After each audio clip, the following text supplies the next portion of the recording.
heard from the streets of the old age when I was in greatest forward. From what I heard from the streets of the old age when I was in greatest forward. From what I heard from the streets of the old age when I was in greatest forward. My older brother, Beans, Bucky Davis, and Jeff Gann. Now, Bucky Davis went to the Olympic trials.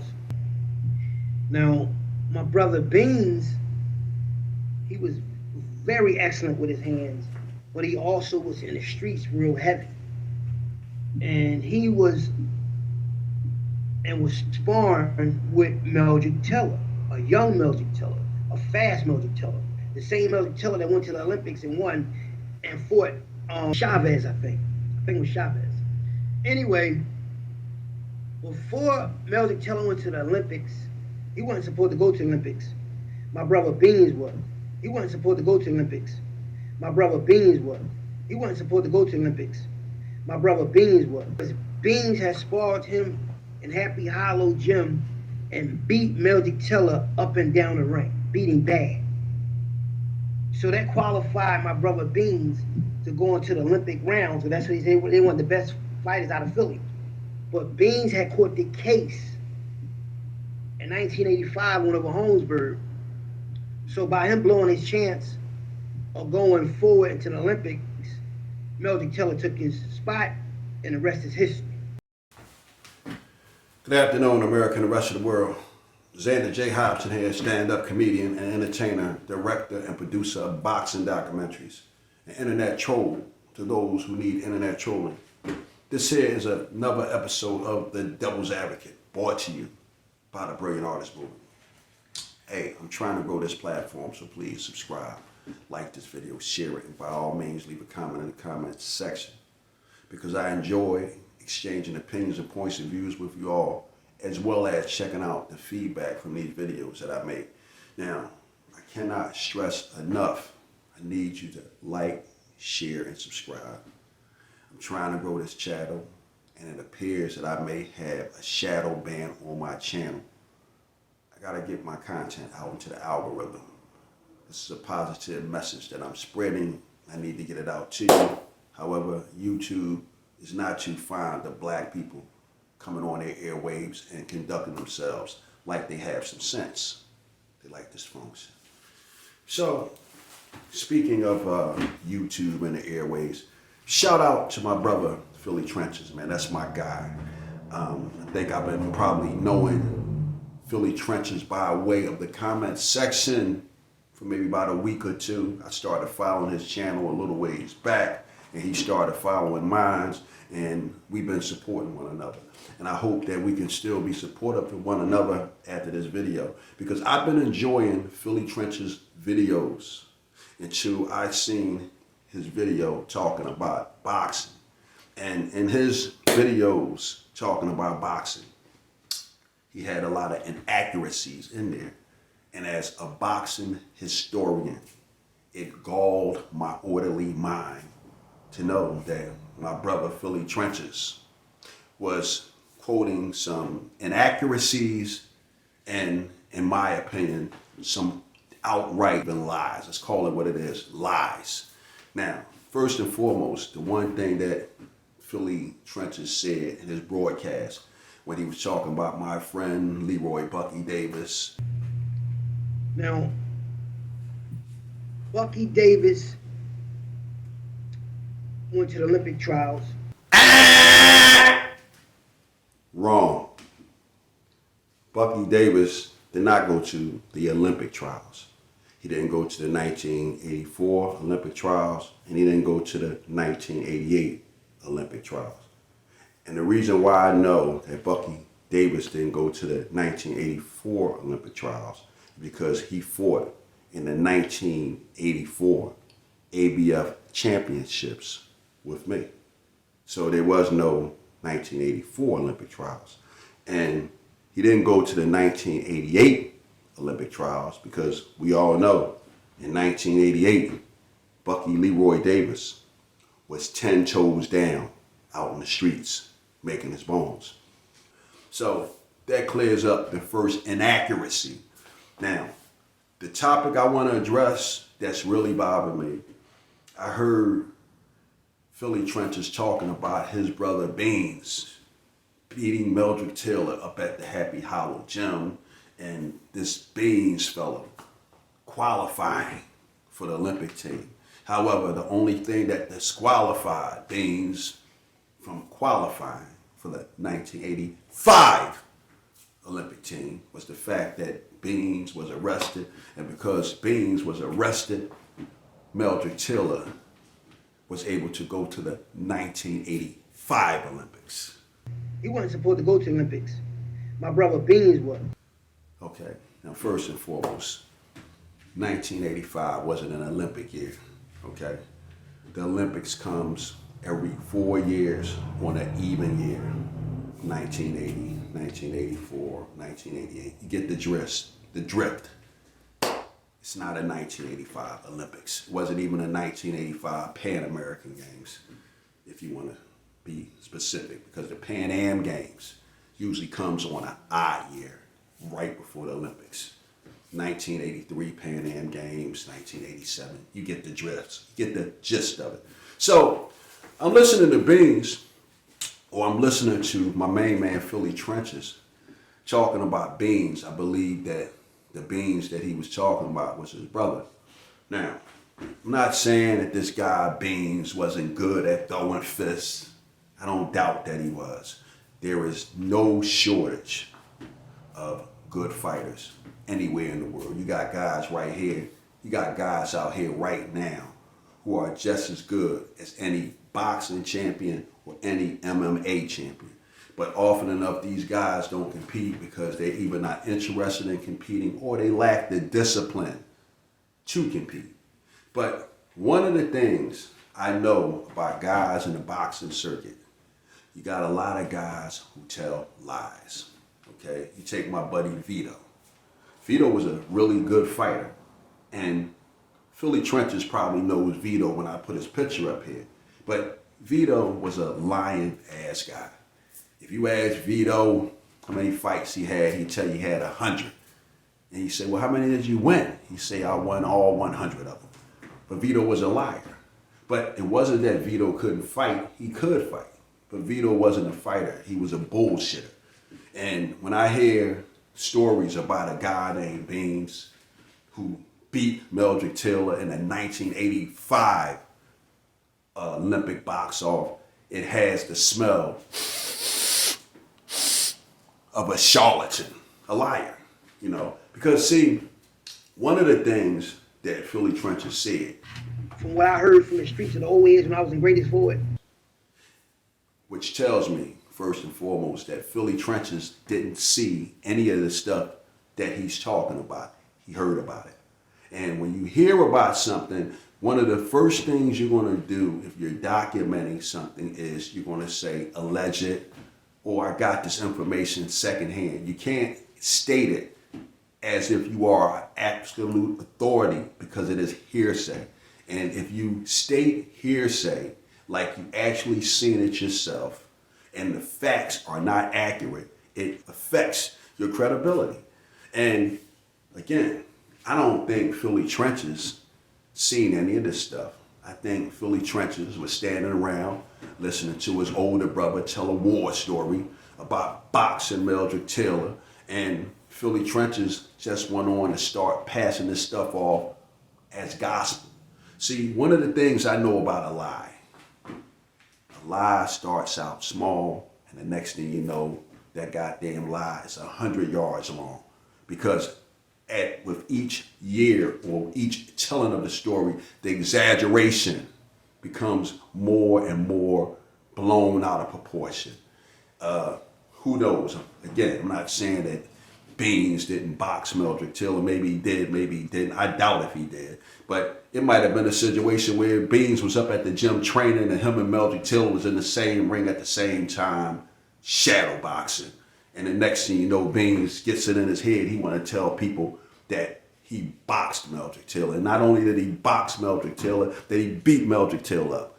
How did I know this happens? Again, goes back to my buddy Vito. Vito was a lying ass guy. And I never forget one day, Vito was in the ring sparring Buster Drayton. Buster Drayton's taking it light on him. And what happened? Buster Drayton does some old shit and he slips and falls. But what happens after the fact? Vito tells everybody that he knocks Buster Drayton down. And you know what? Vito told that lie about knocking Buster Drayton down all the way up until the time that he died. He being Vito. So, this is what I was thinking about, because, see, first and foremost, I am a Philadelphia boxing historian. I got into boxing around 1982, and I studied boxing. I read it. I actually boxed myself. And I followed boxing all the way up into the time when Bernard Hopkins and Oscar De La Hoya and all those guys started falling off. But I am familiar with boxing, and I'm really familiar with Philadelphia boxing. And when it comes to the subject of Meldrick Taylor, I'm a huge fan of Meldrick Taylor. I've been following Meldrick Taylor's boxing career since 1982, when I seen Meldrick Taylor in the National Amateur Championships competing against the great Floyd Favors out of Washington, D.C. And at the time when Meldrick Taylor faced Floyd Favors, Meldrick Taylor was 15 years old and Floyd Favors was 19 years old, and a seasoned amateur boxer. Floyd Favors would go on to win World Amateur Boxing Championships. He would win the 1983 Pan American Games in the bantamweight division. Await the bell for round two. There it is. World Amateur Boxing Championship Challenge. Floyd Favors defending in the 119-pound weight limitation classification against Jesus Bull of Venezuela. Each fighter giving, each fighter taking. I told you Favors is a very tough kid. 5 points from the blue corner representing the United States, Floyd Favors. Has successfully defended. Floyd, first of all, congratulations, but that was some tough cookie, Jesus Bull. Yeah, thank you. So if Meldrick Taylor beat a guy that good at 15 years old, what does that say about his boxing skills? Meldrick Taylor was a phenom. He won the Olympic gold medal at 17 years old. He was competing against full-grown seasoned men at the ages of 15, 16, and 17 years old. And one of the things that I know about Meldrick Taylor only lost 3 fights in his whole amateur career. He lost at least 3 of those fights to Brian Boogaloo Jones from right up here at 29th and Thompson Street in Philadelphia, Pennsylvania. And he lost the fight to Andrew Misker in the 1984 Olympic box-offs. Now, he may have lost a fight to Kevin Burney, whom everyone knows as Karate. But at the end of the day, Meldrick Taylor had an amateur record of 99-4 or 99-5. And he only lost to 3 guys in amateurs. And I don't know him to have lost to a guy named Baines. Now, let me tell you something else I know about Meldrick Taylor. Meldrick Taylor was a very rough guy in that boxing ring. And he boxed really, really hard. Every time Meldrick got into that ring, it was hell for leather with him. You better bring your lunchbox. And Meldrick Taylor was the kind of guy, because everyone around boxing seen the up-and-coming potential in Meldrick. Whenever Meldrick boxed, people watched. The whole gym stopped to watch Meldrick Taylor box. Now, once upon a time, Meldrick Taylor knocked down welterweight contender Roger Stafford. Meldrick couldn't have been no more than 17 years old when he knocked down Roger Stafford. I think he was still in the amateurs. Roger Stafford was a world-rated contender, slated to challenge Sugar Ray Leonard for the welterweight crown. But Meldrick Taylor, as a young guy, he knocked Roger Stafford down in the gym. Now, the only person that I ever heard that ever got over on Meldrick in the sparring sessions that I heard of was 2-time... Yo! Let me finish this. The only person I ever heard who got over on Meldrick Taylor in the boxing ring while sparring was two-time world champion Rocky Lockridge. Now again, this is all alleged. I didn't see it. But since Meldrick Taylor was the kind of guy that people stopped to watch, I heard about it.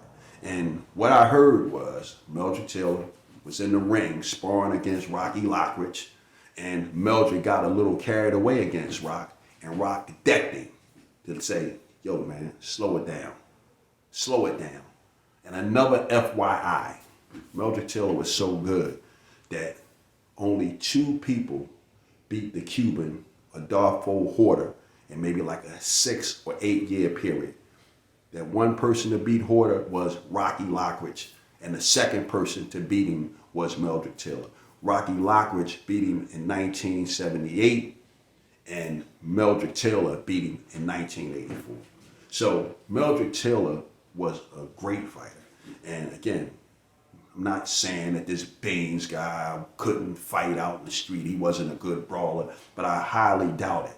That this Baines guy beat up on Meldrick Taylor the way Philly Trenches believes that he did. Again, I don't think that Philly Trenches is being malicious in his recanting of this experience with this Baines guy, but more than likely, Philly Trenches heard his brother or whoever this Baines guy is tell this story, this fabulous story about beating up on Meldrick Taylor, and Philly Trenches has started telling the story as if he's actually seen it himself, when in all actuality it's hearsay. Now, as I get ready to wrap this up, right, ever since I heard Philly Trenches talking about this Baines guy, he commented in my comment section on my latest video, and I think I know who this Baines guy is, because Philly Trenches mentioned a handful of guys that I knew from 22nd and Norris. And if it's the Baines that I'm thinking about, I don't know this guy to be a fighter. I know Baines to be a hustler. And to be perfectly honest with you, the last time I saw Baines, if it's the Baines that I'm thinking about, he had a bunch of guys up against the wall shaking them down, pretending to be a Philadelphia policeman. And when I rode past and I seen Baines out there shaking the guys down with his badge, Baines had a badge, and I just looked at him and started laughing, and I'm like, oh, Baines. So again, I don't know if this is the Baines that Philly Trenches is talking about, but I tell you one thing, if this is the Baines that Philly Trenches is talking about, if the man pretended to be a cop to rob drug dealers, why wouldn't he pretend to be a fighter who beat up Meldrick Taylor?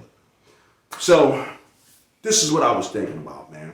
I hope that me and Philly Trenches don't fall out because of this, but if we do, so be it, man. Because listen, I'm a boxing historian and I'm a staunch Meldrick Taylor fan, and I'm not going to have anyone talking bad about Meldrick Taylor if they can't produce no receipts. Meldrick Taylor isn't in the best shape nowadays, owing to those tough fights that he had against Julio Cesar Chavez and Terrible Terry Norris. But yeah, I tell you what, I don't care what kind of shape Meldrick Taylor is in. He's still my hero. I still love Meldrick Taylor as a fan of boxing, and I will not have somebody shitting on Meldrick Taylor's name just because he isn't in shape to defend himself. I was so upset about this, I got Meldrick's brother on the phone, Eldrick, who's a close personal friend of mine. And he and I talked about it, and we both know that it's totally absurd. But at the end of the day, this video right here is a defense of Meldrick Taylor's good name, because I love Meldrick Taylor. And with that said, I'm done with it. Bam!